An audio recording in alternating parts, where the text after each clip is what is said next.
کا 5واں باب پہلی آیت سے پڑھیں گے۔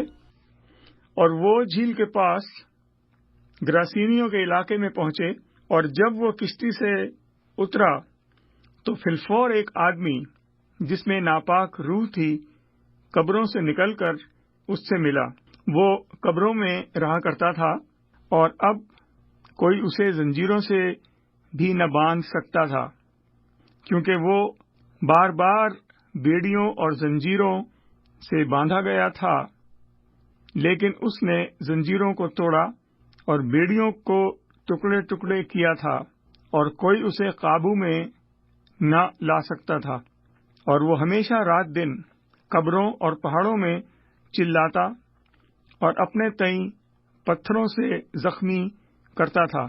وہ یسوع کو دور سے دیکھ کر دوڑا اور اسے سجدہ کیا، اور بڑی آواز سے چلا کر کہا، اے یسوع، خدا تعالی کے بیٹے، مجھے تجھ سے کیا کام؟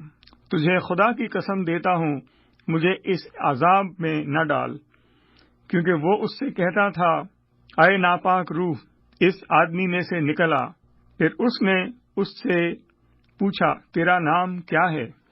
اس نے اس سے کہا، میرا نام لشکر ہے، کیونکہ ہم بہت ہیں۔ پھر اس نے اس کی بہت منت کی کہ ہمیں اس علاقے سے باہر نہ بھیج۔ اور وہاں پہاڑ پر سوروں کا ایک بڑا غول چر رہا تھا۔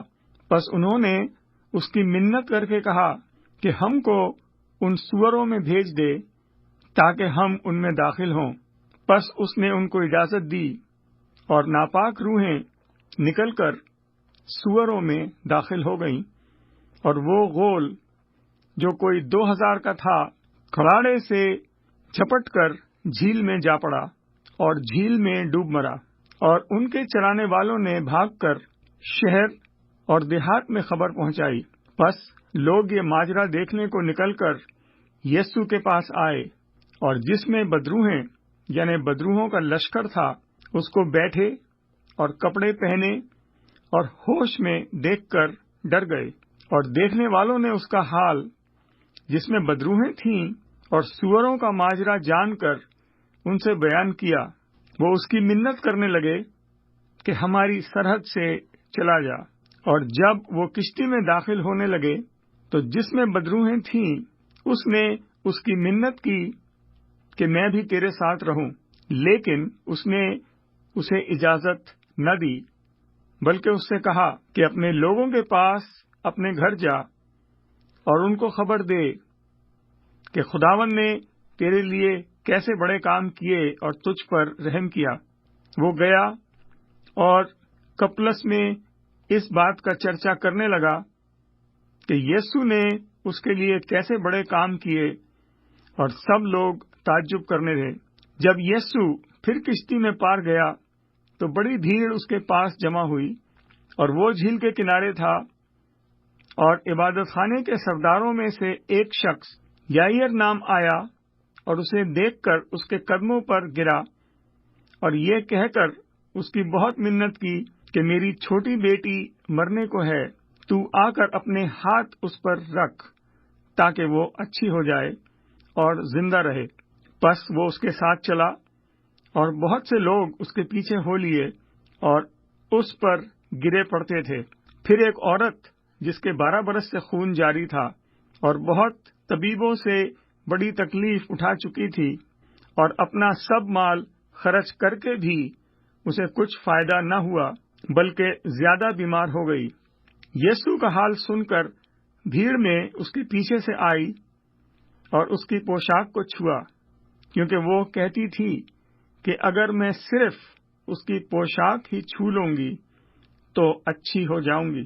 اور فی الفور اس کا خون بہنا بند ہو گیا، اور اس نے اپنے بدن میں یہ معلوم کیا کہ میں نے اس بیماری سے شفا پائی۔ یسوع نے فی الفور اپنے میں معلوم کر کے کہ مجھ میں سے قوت نکلی، اس بھیڑ میں پیچھے مڑ کر کہا، کس نے میری پوشاک چھوئی؟ اس کے شاگردوں نے اس سے کہا، تو دیکھتا ہے کہ بھیڑ تجھ پر گری پڑتی ہے، پھر بھی تو کہتا ہے کس نے چھوا؟ اس نے چاروں طرف نگاہ کی تاکہ جس نے یہ کام کیا تھا اسے دیکھے۔ وہ عورت جو کچھ اس سے ہوا تھا محسوس کر کے ڈری اور کانپتی ہوئی آئی اور اس کے آگے گر پڑی اور سارا حال سچ سچ اس سے کہہ دیا۔ اس نے اس سے کہا، بیٹی، تیرے ایمان نے تجھے شفا بخشی، سلامت جا اور اپنی اس بیماری سے بچی رہ۔ وہ یہ کہہ ہی رہا تھا کہ عبادت خانے کے سردار کاہن کے ہاں سے لوگوں نے آ کر کہا کہ تیری بیٹی مر گئی ہے، اب استاد کو کیوں تکلیف دیتا ہے؟ جو بات وہ کہہ رہے تھے اس پر یسوع نے توجہ نہ کر کے عبادت خانے کے سردار سے کہا، خوف نہ کر، فقط اعتقاد رکھ۔ پھر اس نے پطرس اور یعقوب کے بھائی یوحنا کے سوا اور کسی کو اپنے ساتھ چلنے کی اجازت نہ دی، اور وہ عبادت خانے کے سردار کے گھر میں آئے، اور اس نے دیکھا کہ ہلڑ ہو رہا ہے اور لوگ بہت رو پیٹ رہے ہیں، اور اندر جا کر ان سے کہا، تم کیوں غل مچاتے ہو اور روتے ہو؟ لڑکی مری نہیں بلکہ صرف سوتی ہے۔ اور وہ اس پر ہنسنے لگے۔